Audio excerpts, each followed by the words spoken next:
Bienvenue sur Africa 24 dans cette nouvelle édition du QG Weekend. Voici les titres de l'actualité. En Afrique du Sud, la 54e conférence du Congrès national africain a débuté ce samedi 16 décembre 2017. Le parti au pouvoir doit élire le successeur du président Jacob Zuma, une élection cruciale pour l'ANC. L'élu sera également le candidat du parti lors des prochaines élections présidentielles de 2019. Au Zimbabwe, le président par intérim Emmerson Mnangagwa a été investi ce vendredi 15 décembre à la tête de la ZANU-PF, le parti au pouvoir.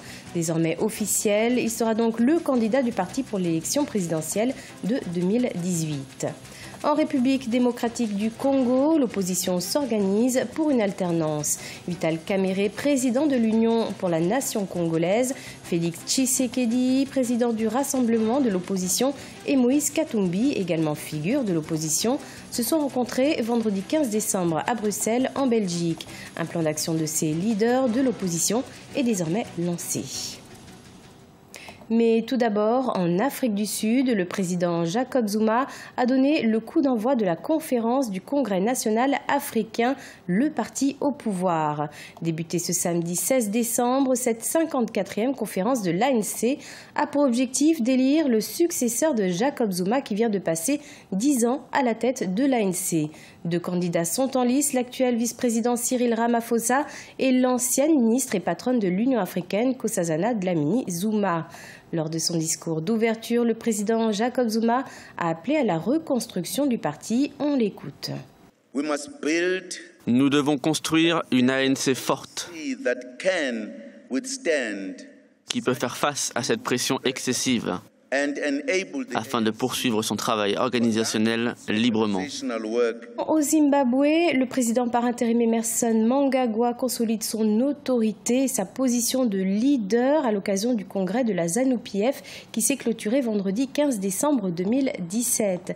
L'occasion également de présenter le nouveau président du parti comme futur candidat à l'élection présidentielle de 2018. Les détails avec Ibrahima Dioumaba. Au Zimbabwe, la page Robert Mugabe vient de se refermer. Vendredi 15 décembre 2017, le parti au pouvoir qu'il dirigeait a élu son remplaçant à la tête de l'État, Emmerson Mnangagwa, comme président lors d'un congrès extraordinaire à Harare. C'est devant plusieurs centaines de cadres du parti qu'Emmerson Mnangagwa a annoncé son ambition de changement de la ZANU-PF et du pays. Ce congrès doit définir un nouveau chemin pour le parti. Notre parti doit être l'instrument du rêve collectif de la nation et de son peuple. La tâche à laquelle nous devons nous atteler, c'est de reconstruire notre grande nation. La ZANU-PF a annoncé la couleur pour la prochaine élection présidentielle qui aura lieu en 2018. Ainsi, Emmerson Mnangagwa a été désigné candidat du parti au pouvoir. Il appelle les militants de son parti à l'union et à la reconstruction idéologique. Les règles idéologiques du parti ont été bafouées quotidiennement. Sa mobilisation n'était plus que de la coercition. Ce n'était plus le parti auquel vous et moi avions promis fidélité. Nous devons tous revenir aux sources et réparer le parti. La ZANU-PF ne doit plus travailler dans son ancienne moule. Il s'agit maintenant de parler politique et économie. Emmerson Mnangagwa a été limogé de son poste de vice-président par l'ancien président Robert Mugabe. Une décision qui avait entraîné la fronde au sein du parti, convoitée à l'époque par l'ex-première dame Grace Mugabe. Investi président de transition le 24 novembre 2017, Emmerson Mnangagwa est très attendu sur la relance de l'économie zimbabwéenne, secouée par l'hyperinflation. La République démocratique du Congo a adopté dans la nuit du vendredi 15 au samedi 16 décembre le texte régissant la réforme électorale. Cette nouvelle étape franchie devrait conduire à la tenue de plusieurs scrutins, parmi lesquels la présidentielle prévue le 23 décembre 2018.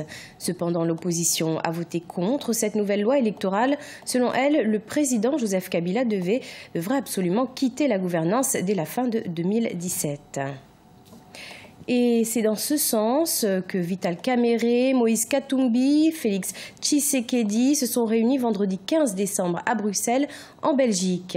Une rencontre pour définir un axe commun face à la nouvelle échéance électorale de décembre 2018.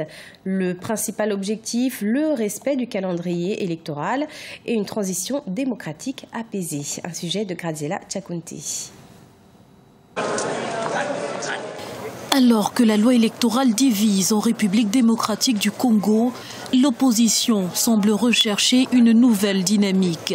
Ses trois principaux ténors, Vital Kamerhe, Félix Tshisekedi et Moïse Katumbi, se sont en effet retrouvés ce vendredi 15 décembre 2017 à Bruxelles pour dégager un consensus dans leur action commune, une démarche forte à laquelle la majorité présidentielle veut répondre par le respect de la nouvelle loi électorale. C'est une loi qui va restructurer l'appareil politique de notre pays et qui va permettre à ce que n'est élu que celui qui est dans un parti qui répond à une conditionnalité démocratiquement et légalement reconnue.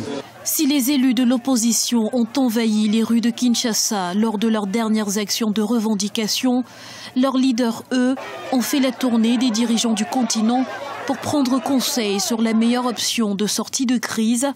C'est ainsi que Vital Kamerhe a rencontré le président en exercice de l'Union africaine et président de la Guinée, Alpha Condé, et le président tchadien, Idriss Déby Itno. Le message est clair. Nous, leaders de l'opposition, toutes les forces politiques de l'opposition, nous avons décidé de nous mettre ensemble pour imposer une passation de pouvoir pacifique dans notre pays, l'alternance. Faire respecter la Constitution et l'accord du 31 décembre. Et nous avons demandé le Conseil des sages africains et en sa qualité de président de l'Union africaine pour que l'Afrique ne puisse plus attendre que l'Union européenne ou l'Amérique viennent résoudre les problèmes africains. Aux problèmes africains, solution africaine. Donc nous sommes allés demander l'appui des chefs d'État africains. Ils ont dit qu'ils sont préoccupés par la situation qui prévaut au Congo et ils ont la même lecture que nous et que c'est fini cette époque où l'Afrique doit attendre que l'Europe vienne résoudre les problèmes d'Afrique. Un plan d'action des leaders de l'opposition congolaise est désormais annoncé.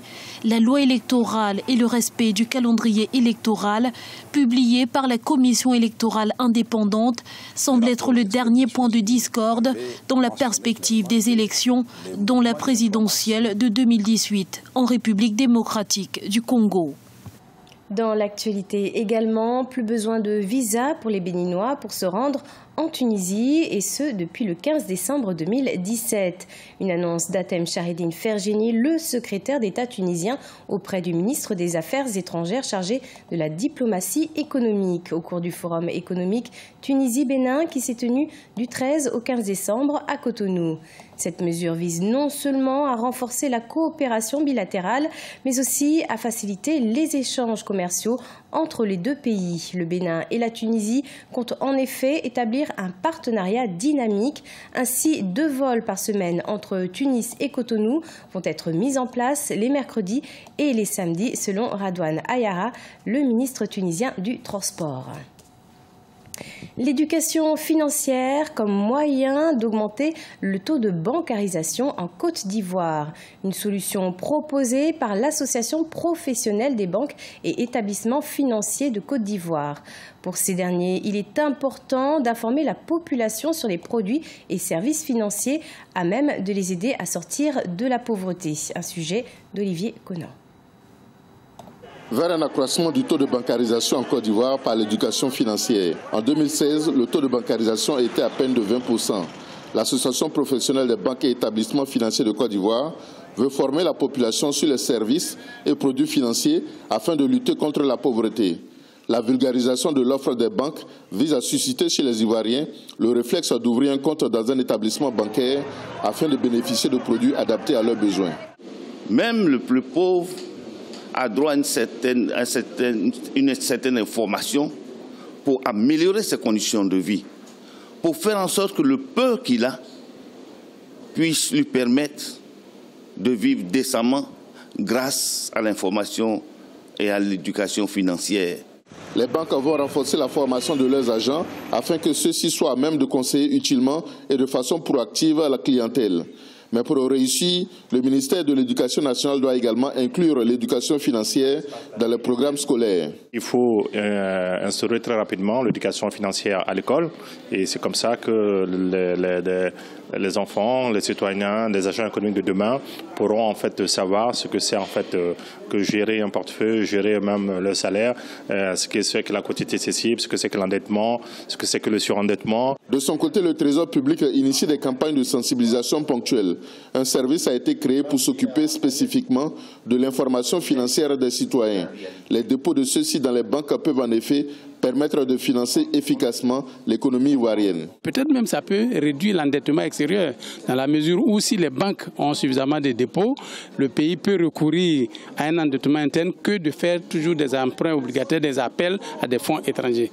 Pour protéger les populations dans leurs relations avec les banques, en 2015, la Banque centrale des États de l'Afrique de l'Ouest a imposé la gratuité de 19 services bancaires.